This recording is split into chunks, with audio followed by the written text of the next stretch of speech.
सभी पत्रकार बंधुओं को नमस्कार। आज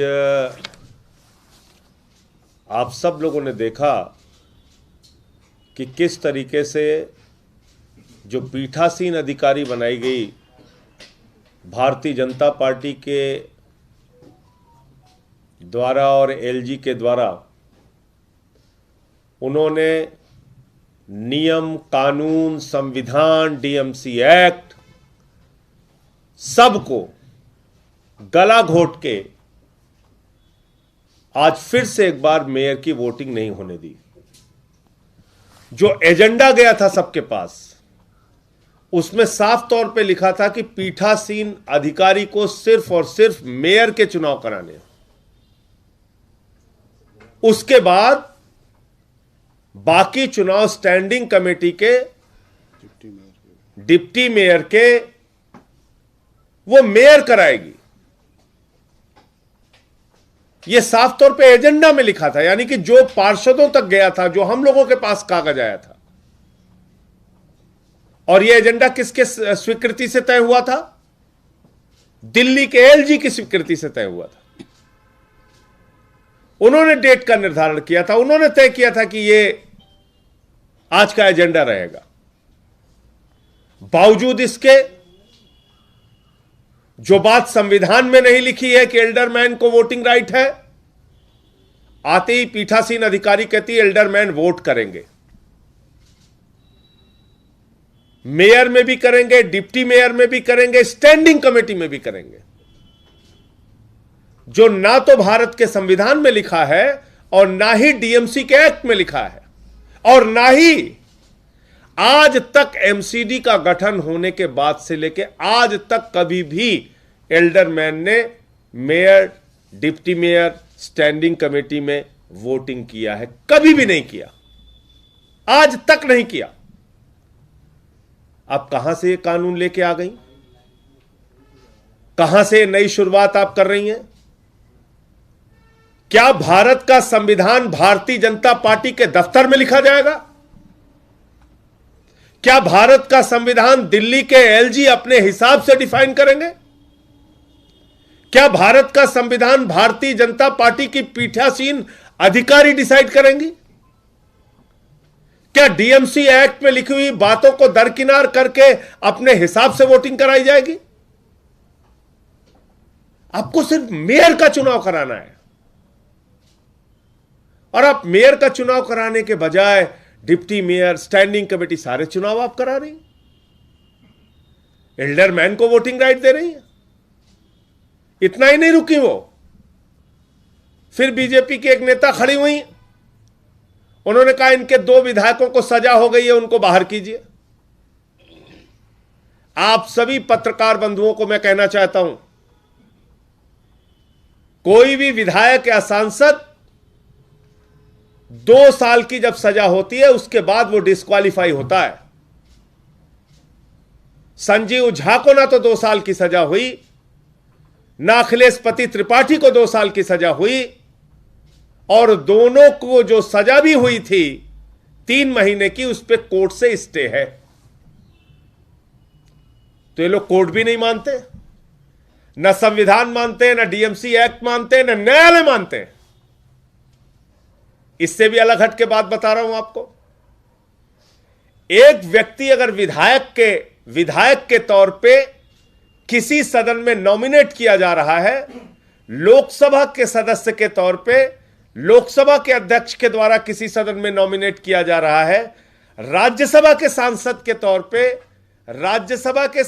तौर पे नॉमिनेट किया जा रहा है, तो वो सांसद है या नहीं, विधायक है या नहीं, इसका फैसला विधानसभा के अध्यक्ष लेते हैं। अजीब बात है, दिल्ली विधानसभा के अध्यक्ष ने नॉमिनेट किया दोनों को, और वो विधायक हैं, और विधायक हैं तो विधायक के तौर पे उनको मिलने वाली तमाम सुविधाएं, प्रिविलेज नॉमिनेशन जहां पे भी है वो उनका वैलिड है। और सजा का, जैसे मैंने कहा, सजा पे तो कोर्ट से स्टे है, इससे भी हट जाइए आगे। बाकायदा चुनाव के लिए उन दोनों विधायकों के पास प्रवेश पत्र भेजा गया एमसीडी के अधिकारी के द्वारा। और आगे निकल के आइए आप, एमसीडी के ही अधिकारी, जहां पे चुनाव हो रहा था, जहां पे पीठासीन अधिकारी चुनाव ले रही थी, वहीं से प्रवेश पत्र गया इन दोनों विधायकों के पास कि आप आइए और वोटिंग में शामिल होइए। उसके बाद कह रहे इनको दोनों को बाहर करो। तो ये क्या है? ये किस प्रकार का मजाक है? भारत में आज की घटना से यह साफ हो गया है कि फिर चुनाव का कोई मतलब नहीं रहेगा। 2 करोड़ की आबादी वाले दिल्ली के लोगों ने अपनी एमसीडी में आम आदमी पार्टी को प्रचंड बहुमत से जिताया, एक जनादेश दिया। 15 साल की भारतीय जनता पार्टी की एमसीडी में जो उनका कुशासन था उसको उखाड़ कर फेंका, और उसके बाद आप मेयर नहीं बनने दे रहे हैं।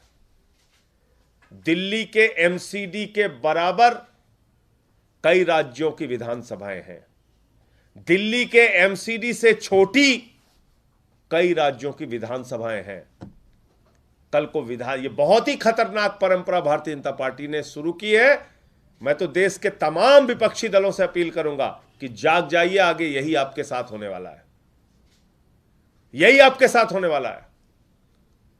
विधानसभा में बीजेपी हारेगी, कहेगी सीएम नहीं बनने देंगे। दंगा करो, हंगामा करो, हल्ला करो, तोड़फोड़ करो, मत बनने दो सीएम। लोकसभा में बीजेपी हारेगी, दंगा करो, हंगामा करो, हल्ला करो, प्रधानमंत्री मत बनने दो। तो फिर तो चुनाव का कोई मतलब ही नहीं है। बंद कर दो चुनाव। चुनाव कराने का फिर क्या मतलब है? और आज की घटना से आम आदमी पार्टी का शक 100% सही साबित हुआ। और हमारा यह शक था कि भारतीय जनता पार्टी दरअसल एल्डरमैन को वोट कराना चाहती है, मनोनीत सदस्यों को वोट कराना चाहती है। पहले दिन से मैं ये बात कह रहा हूं,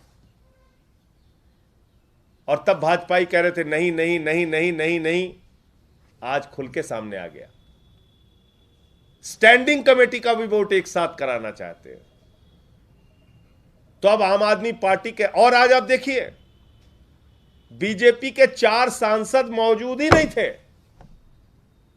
यानी उन सांसदों को पहले से ही पता था कि वोटिंग होनी नहीं है, हंगामा होना है, हाउस तो चलेगा नहीं, तो सदन में ही ना जाओ। चारों सांसद बीजेपी के आज वोटिंग में हिस्सा लेने के लिए नहीं पहुंचे। तो इसलिए इस पूरे घटनाक्रम में आम आदमी पार्टी ने सहनशीलता का, संविधान में भरोसे का, डीएमसी एक्ट में भरोसे का आचरण प्रस्तुत किया। हमारे सारे सांसद, विधायक और पार्षद खामोशी के साथ भारतीय जनता पार्टी की तमाम बदतमीजियों को बर्दाश्त करते रहे, चुपचाप रहे। उन्होंने अपनी तरफ से कोई भी हो हल्ला नहीं किया। और अब ये सारे तथ्य माननीय सर्वोच्च न्यायालय के सामने रखे जाएंगे, और माननीय सर्वोच्च न्यायालय से हस्तक्षेप की अपील करेंगे हम लोग कि आप वोटर लिस्ट दिलवाइए। एल्डरमैन जिनको वोटिंग राइट नहीं है डीएमसी एक्ट और संविधान में, उनके वोटिंग राइट को रोकिए, और अपनी निगरानी में mayor, deputy mayor, standing committee का चुनाव कराइए। मेयर का चुनाव कराइए और डिप्टी मेयर और स्टैंडिंग कमेटी का चुनाव जो मेयर के अधिकार क्षेत्र का है उसको उसी हिसाब से करवाइए। ये पूरी बात मुझे कहनी थी। पंकज गुप्ता जी अपने साथ, कोई आपके सवाल हो? सुप्रीम कोर्ट जाने की बात कर रहे हैं, तो कब तक फाइल करेंगे? उसके बारे में पार्टी फैसला लेगी जल्दी। दीदी, क्या लगता है कि इस पूरे मामले में एलजी का क्या रोल हो सकता है, क्योंकि बार-बार बैठक जो है वो स्थगित हो रही है, तो आपको लगता है कि एलजी का इसमें कुछ रोल होगा? भाई एलजी का ही सबसे बड़ा रोल है। आप देखिए ना, पीठासीन एक ऐसी महिला को पीठासीन अधिकारी उन्होंने बना दिया भारतीय जनता पार्टी की। पहली बात तो परंपराओं के विपरीत बनाया। सीनियर मेंबर हमारे पास थे, उनको नहीं बनाया पीठासीन अधिकारी।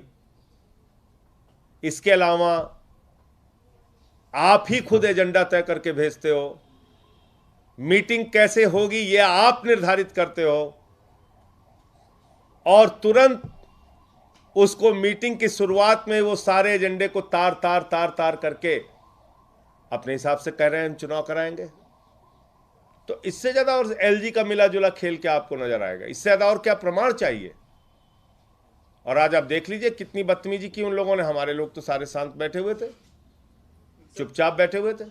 सामने से ये भी कहा जा रहा है, जैसे डॉक्टर हर्षवर्धन है, वो कह रहे हैं कि नंबर्स आपके पास बहुत क्लियर कट नंबर्स हैं, इसके बाद भी आप क्यों, अगर एल्डरमैन को भी वोटिंग राइट्स मिल रहे हैं तो क्यों आप उस बात पे राजी नहीं हो रहे थे? देखिए एक बात समझिए आप, ये देश संविधान से चलेगा, किसी एक्ट से चलेगा, किसी नियम से चलेगा, किसी कानून से चलेगा। मतलब ये कोई बात नहीं हुई तो फिर इसका मतलब कल को अगर लोकसभा अध्यक्ष जी कहें कि डॉक्टर हर्षवर्धन जी मेरा ये मन हो रहा है कि आपके खिलाफ जो लोग चुनाव लड़े थे, जो दूसरे नंबर वाला है वो कल से हाउस में आएगा, आप जाइए घर पे बैठिए, थोड़ा आराम कीजिए 1 साल, तो डॉक्टर साहब मान जाएंगे इस बात को? बहुत ही सीनियर पार्लियामेंटेरियन है, देश के केंद्रीय मंत्री रह चुके हैं। मैं पूछना चाहता हूं उनसे कि वो मान जाएंगे इस बात पे? मतलब एल्डरमैन को वोटिंग राइट ना कॉन्स्टिट्यूशन में ना डीएमसी एक्ट में, कहने अगर दिया जा रहा है तो आपको आपत्ति क्या है? हंसी आती है बात सुन के। ये एक निर्वाचित प्रतिनिधि ऐसी बात कैसे कर सकते हैं? कल को अगर लोकसभा अध्यक्ष कहें कि भाई हर्षवर्धन जी अब आप ऐसा कीजिए, 1 साल आप घर पे बैठिए, अब जो दूसरे नंबर पे आपके खिलाफ था चुनाव में वो आएगा अब, तो मतलब एक कोई नियम कानून संविधान से चलेगा ना। कोई हाउस, कोई एमसीडी, कोई विधानसभा, कोई संसद, उस नियम के हिसाब से चलिए। तो इसलिए ये एकदम साफ तौर पे आज दिखा कि किस तरह से भारतीय जनता पार्टी लोकतंत्र, संविधान, नियमों का, कानूनों का गला घोट रही है।